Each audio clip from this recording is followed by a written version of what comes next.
Welcome to Healthcare IT Today. I'm John Lynn, together with my colleague and friend Colin Hung. The world of technology and healthcare are ever-changing in new and novel ways, and that's why we love this stuff. So join us as we discuss the latest healthcare and health IT news, meshed together in new ways which help generate ideas and new perspectives. Plus, we'll have a little fun along the way. Today, we're going to be asking the question, will the Change Healthcare ransomware attack wake up healthcare? And be sure to follow the show on our social media at the hashtag HITSM and our personal accounts at TechGuy and at Colin_Hung. Plus, check out our 18 years of health IT blog content at healthcareittoday.com.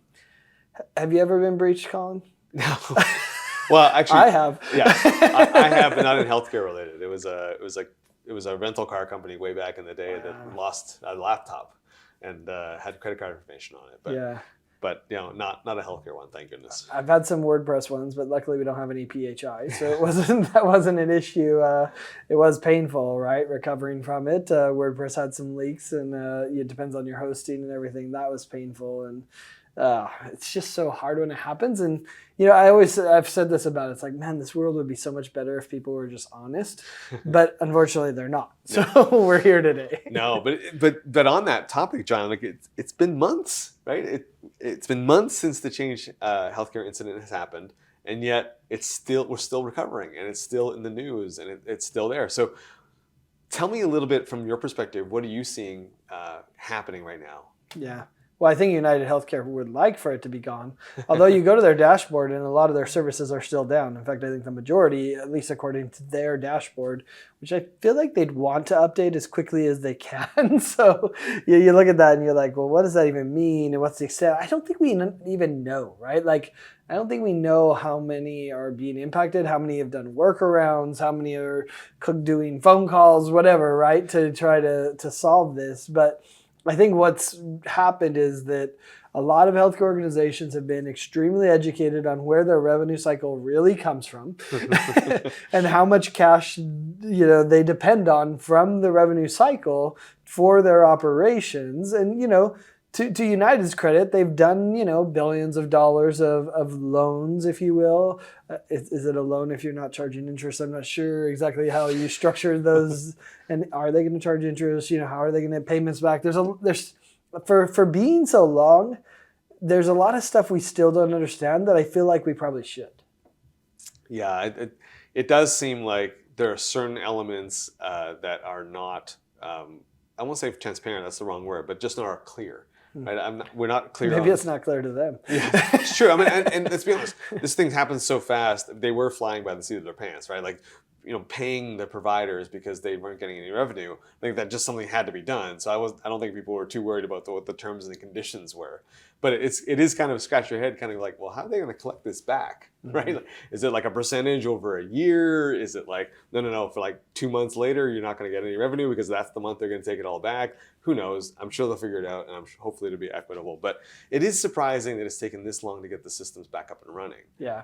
Which to me says they're either two things. One, it's because they're taking the time to make it more secure now, so they don't want to bring it back online until it's fully secured. Sure. Or it's so bad that they're taking this long to even try to get something running.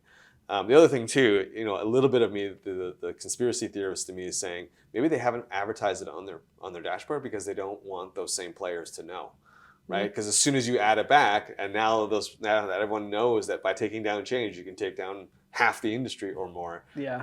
Do other threat actors then take a shot, right? Yeah. And so maybe they just on purpose have kept the dashboard the way it is, but are just telling clients behind the scenes, oh, it's running, it's okay, but just don't. Yeah, it's interesting. And to be fair, United was correct that they can't just make up all the payments. Because many of those payments, they were just processing, but they were processed from other payers. And so these other payers are likely sitting on a bunch of cash, which they can float and make the interest off of, which is great for their business, right? Rather than paying, what they know is going to be some estimated sum based on past, experiences with them or whatever it might be. they needed to do something more. They didn't. I mean, we saw some things like Aladade, Farzad Mostashari and company. They actually have done some of those and said, hey, we're going to take that out of future, value-based arrangements that you have. And so those, from what I understand, those were substantial and meaningful, which can't necessarily been used for United Health in some cases, as far as how substantial and how meaningful. Sure, in aggregate it's billions, but in the micro, what does that even mean, right? So I think that's a challenge for sure, on a cash flow perspective. But to your point around how quickly they can come back, what are they doing? Are they trying to make it more secure? I just asked the question, were they really that awful at backups and business continuity? Although, ransomware attackers have gotten more sophisticated where they're attacking the backups, they're attacking all the other systems as part of this, right? But to me, okay, even then you're like, wow, they hacked you so well that they were able to do all of that too. That's disturbing and should be disturbing for any organization, right? And we should all be looking at our strategy for business continuity, because backups is the core of that. How do you back it up? How quickly can you restore? Where is it stored? How is it done? What are the security behind it? Like all of those elements. We hear this a lot from Pure Storage, right? I mean, who essentially is storing all of these backups now. We used to do tapes that you'd take to the bank and put in the safe, in the vault, in the deposit box, right? You're like, wow, this is crazy. We're doing it, but people would do it every day. Now it's to disk, and that's a lot faster. And you can do multiple copies. You can restore it quicker. All of those things that you're like, wait, the bank's not open. I can't get that from the deposit box. And you're like, wait, that was part of your business continuity plan. But we need to think more like that, which is that, hey, if it's connected, it could be hacked as well. And so how do we balance all of those things? I still remember those days, John. You're making me have flashbacks. One of my first jobs was taking those tapes. They weren't reel to reel, but they were those cartridges. Yep. And I had to literally truck 7 of them over to our warehouse that was an offsite. And we say warehouse, it really was just a building. And then I put those tapes in and take the next set. Take the next set. And we had a month. So there were 7 tapes for each day, and there was a month's worth of tapes. And I would go put the new ones in, take the last one out, and bring them back so we can use the next day. I mean, those were the days, right? Like, but now those were not the days. What I mean is that's ultimate security, because like you had to physically break into that facility in order to get those tapes. Sure. But nowadays it's a lot easier, but it is a lot more convenient than restoring tapes. But let's on that top. That's a great segue, John, to the next question, which is what is the long-term impact going to be, if any, in terms of cybersecurity in healthcare because of this Change incident? Yeah. Well, and we titled this episode, Will they wake up? And my answer is some will. Okay. There's some that are like, oh crap, this is real and this could be us. Right? And what are we doing to make sure it's not us in the future? And I think this is true for health IT vendors, and it's true for provider organizations as well. Because it turns out both of them, as we now see, right, could be attacked, could have these impacts. And so I think many of them have said, oh, dang, let's use this moment and this, tragic experience, unfortunately, that's going to hurt a lot of people financially and even potentially patient care, right? How can we use that to get board approval for more investment, to get board approval and interest for a program to be able to address these things at our organization? So I think it's going to happen to a lot. The good news for the attackers is not everyone is, right? Like they either don't have the resources, they don't have the understanding, they don't read the news, so they're ignorant to what's happening even, right? Like hard to miss this one though. I have to admit, like that'd be pretty crazy. But so I think we're going to see some though that ignorance is bliss, and as we've said many times on the show, ignorance is bliss until it's not. And I think some are going to continue to react in that ignorance is bliss fashion. Yeah, I think you're right. But I think when I look at it, I think more people are going to take this seriously than prior breach incidents. Because I think prior to this, it was isolated to whatever facility it was. Because that was typically the breaches that we hear about in the news that made the headlines. It's like so-and-so organization has been the subject of a ransomware attack. They've had to restore and back up and recover. Funny enough, it's usually like a week later at most they're running. In some cases, a few days later they're running, right? Or at least some semblance of running again. But this one being the length of time and the breadth of who it impacted, I think a lot of people who are in similar businesses are going to be looking at this going, okay, wait a minute. Now that it's been proven that you take down one organization and this whole segment of healthcare goes down, what other vulnerabilities, what other organizations are similar to that? Like I'm even thinking about like the TV screens that are on everyone's, like taking it down. Now maybe it doesn't have the same impact. Obviously, it's not going to affect revenue cycle, but you take one of those networks down, and all of a sudden, no one can do stuff on the monitors, right? You take down an interoperability player, right, and all of a sudden you can't transact messages, like all, like not financial ones, but just EHR, clinical information. That's, I think now people realize that that could happen. So I'm hoping that those folks in those types of businesses are now going to look at it and go, oh, okay, you know what? Maybe we can't ultimately protect ourselves from any ransomware attack, right? Because they're pretty smart. But let's make sure that we're only going to be down for like a day when it does happen. Like we can come right back. We've got good backup recovery procedures. I'm hoping that that is actually what's going to happen. And I think it is. I've talked to a couple people at the shows, and privately they've been telling me they're taking a serious look at this kind of process behind the scenes. And so I think more people are going to be falling on the side of, we're going to make some changes here. But I do think some people may look at this and go, you know what, financially, we'll just take the risk. Yeah. I mean, it is a risk question, that's for sure. And I think the other interesting thing there is to remember that they may breach the TV system. You're like, well, if the TV system goes down, well, it's becoming more clinically relevant, but it's not as impactful a revenue cycle or whatever, even clinically maybe. But they often use that as a vector to then go to something that's more, because once you're inside the network, then it's a very different thing. So, I think you have to always remember that, as we have a proliferation of wearables and devices and IoT and everything, each of those is a point of vulnerability, let alone your people, that you can also breach, with credential breaches where they get access to their credentials. So I think that's, the interesting thing to think about there. As far as the preparation, though, it's interesting to look at it, though. I think that, let's say someone who doesn't care before the breach, well, they might increase 10% what they're doing, right? So overall, we still are going to see an improvement, even in those that are kind of like ignorance is bliss. What do I do? What are my resources? My vendors are doing it, whatever rationalization they put in their head to sleep at night, they're going to still improve some, because they're going to do something because of it. Whereas, maybe someone, maybe they're already up here because they thought it was important. Now they're going to bump it up even more. So I think overall as an ecosystem, it's going to be an improvement, but does that mean we're going to be secure? And then of course the question every CIO is asking is, can I be secure?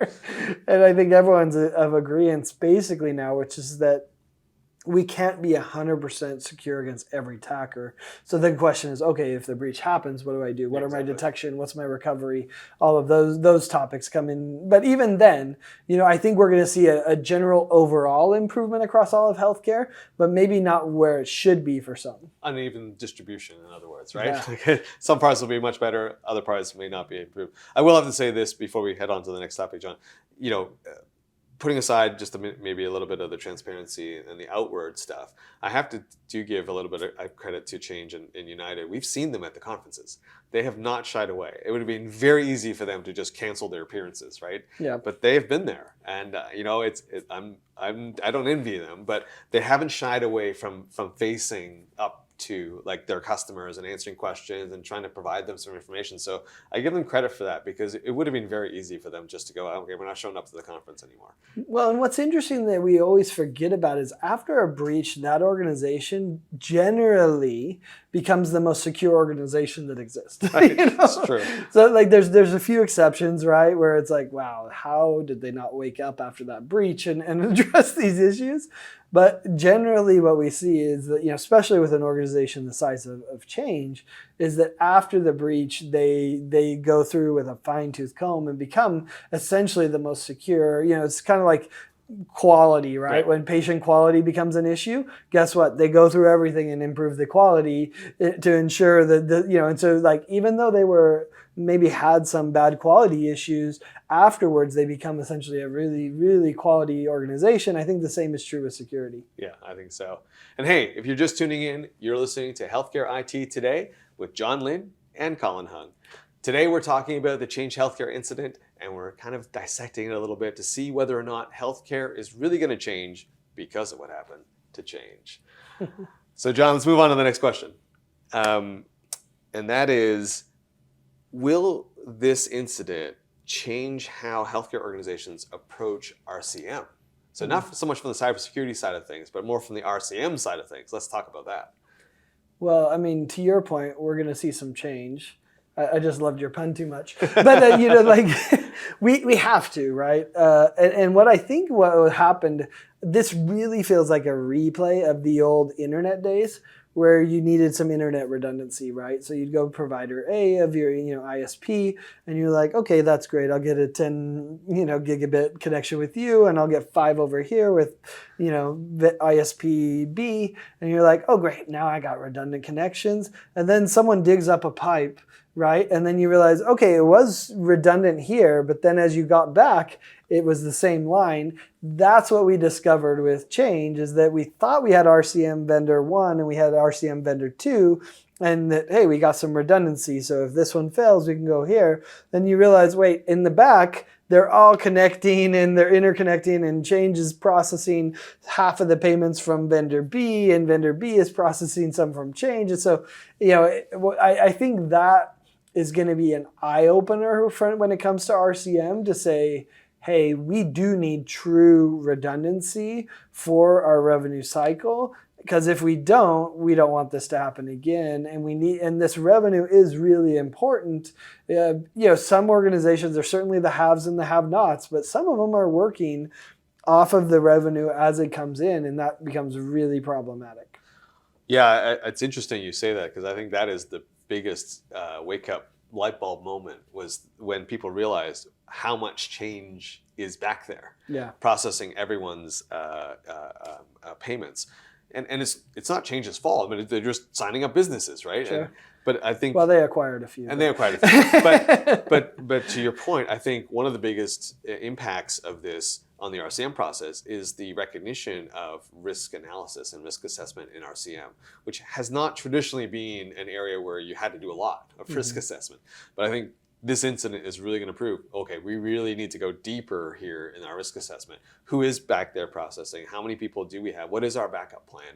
And I think one of the biggest, they may not be able to do too much, at least from a technology standpoint, because it's not like you can sign other vendors going to replicate the entire Change network. That's just not possible, right? Like, there's a reason why there's some trying, right? But there's a reason why it's months. Yeah, exactly. So that's going to take time. But I think more so is, how are we going to operate should this happen again? And I think that's the more interesting revenue cycle change that's going to occur, which is, okay, we've seen now that it's been down, or maybe I've been hobbled, not getting full payments for a while. How can I survive as an organization? Like, what contingency do I need to have? What arrangement do I need with a financial institution what insurance could I get, right? And I think that's going to be the bigger impact, is now all of a sudden there's another layer of cost being added to the RCM process to say, just in case, we're going to need this policy now to cover us should something happen to one of our internal processes that go down. Yeah, and it is a hard thing, right? Because most healthcare organizations are operating with that 1 to 3% margin. And I heard a CFO explain this to me, that he's like, hey, John, the difference is in how quickly we collect all of that as well. Because we all do have small margins. But a 30-day collection period versus a 90-day is dramatically different, because that ends up determining how much cash you have on hand. And if you have cash on hand, then you can generate other revenues from interest in investments and other things like that. And so, when you look at this, you're like, okay, so how important is RCM? Well, it's really important, right? Sure. And now, this has proven that it's pushed out that RCM longer, where you needed more cash on hand to be able to cover it and be able to continue the operation. So I think that's the other thing that people are going to look at, is say, how much cash do I need on hand, and how do I defend against something like this happening again? So that's one side. The other one I'm really interested to see play out, how many will defect from Change? Like, how is that going to impact their business? Because, we saw this in the EHR world, when one of the EHR vendors, I think, was sold, if I remember right. I think we can talk about it now, but, it was My Way with Allscripts, essentially was Prima, rebranded as My Way, if you remember, and then Allscripts decided to stop investing in it, right? And so of course a Prima is going to go all after it, right? Like, and they brought over hundreds and hundreds of providers, practice organizations to a Prima, and they're like, yeah, it's the same software, more or less. Sure, we've enhanced a few things here and there. We give them a smooth pathway to it. They capitalize on that situation, and no doubt, and I think you have to be a little careful ambulance chasing. From a marketing perspective, that's could if you do it the wrong way, that could be bad for your image. Right. Capitalizing on misfortune, and you could be the next ransomware person. So you don't want to capitalize too much, because then when it happens to you, guess what's going to happen back, right? So, but you do see some of it, because if I was a healthcare organization, I would be asking the question: should we continue working with change, or should we be looking at other options? Should we have multiple? What should that be? Yeah, no, and I think for me, I think there's market forces going to be forcing the addition of other networks. And I think the wild card here is, of course, government. Like, what are they going to do, given that this is such a wide-ranging impact? Yeah. And you could argue this is a bit of a national security issue, where you take down one organization and like healthcare can't function in the country. That's not a good thing. So the wild card for me is, what are they going to do? I don't think they're going to go as far as like force change to break apart. I don't think they'll want to go that far. Sure. But I think they might come up with some mandates for healthcare organizations to be able to follow and say, hey, listen, you need redundancy here. You just cannot rely on a single vendor. I can't even process what OCR must be going through when they think about fines and penalties for breaches, and like that like the numbers there are just hard to even process. And how do you even count it? Because it's so many systems. Like, that's going to be fun to watch too, or sad to watch too. So I know we've talked about it from a little bit from the RCM perspective. We've talked about it from cybersecurity perspective. But John, what are some of the other long-term impacts that you foresee happening because of this? Yeah. So we kind of covered two that I think are really important, which is the redundancy of systems and the connectivity, especially from the RCM perspective. And then on the cybersecurity, it's the recovery, the business continuity planning, because this could happen to any of your vendors, right? We know other vendors are going down as well. So I think those two are probably the biggest takeaways that most organizations are going to look at and say. But I'll throw a third one out, which is somewhat related to these, and that goes to third-party risk. Like, you could be doing everything right at your organization. These hospitals and health systems may have the best security and the best recovery and education of your staff, and doing phishing exercises to train them and help them and everything. And then, as we've seen with Kronos, with Change Healthcare, with, plenty of others to come, right?